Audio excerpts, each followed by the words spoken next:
আপনি এগুলা কই পাইছেন? আমার রুমে পড়েছিল লই এসি। এই, ওমা শব্দ করেন কিনলে প্রথমত পারমিশন ছাড়া আপনি আমার রুমে ঢুকছেন, এটা একটা অপরাধ করছেন। ভাইয়া এখানে অপরাধের কি আছে? আমার বাড়িতে তো আমরা সবসময় দুয়ার খুলেই রাখি। এটা আপনার বাড়ি না। দ্বিতীয়ত আমার রুমে ঢুকে আমার পারমিশন ছাড়া খেজুর আর বাদাম নিয়ে আসছেন। আনছেন তো আনছেন, পুরো ডিব্বা ধরে নিয়ে আসছেন।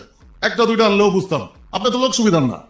আর কে কাজিন ন আরে ভাই, আপনি রোকেয়ার কাজিন দেখে অন্যের খাওয়ান পারমিশন ছাড়া খাওয়া পালাইবেন? ভাইয়া আপনি কিন্তু আরো অপমান করতেছেন। আমার তো ইচ্ছা করতেছে আপনার এর চেয়ে বেশি অপমান করতে, কিন্তু করতাছি না, কারণ আপনি রোকেয়ার কাজিন। ভাইয়া আজ এখানে জিম করি, জিম করলে পুষ্টিকর খাবার খাওয়ান লাগে। আপনার রুমে এগুন পড়ে গেছিল, ভাবলাম কেউ খায় না, এল্লা খাওয়ানোর লাই লই এসি। এগুলো আমি খাই, আপনার পুষ্টির দরকার হইলে কাবিলার কাছ থেকে লয়েন। ভাইয়া আরো দুটো দুটো সাইকেল দিয়ে যান না, আই লোকের কাজিন ন। ওমা কি আপনাদের অজ্ঞ করে দিছেন। আই রোকেয়ার বাদাম না।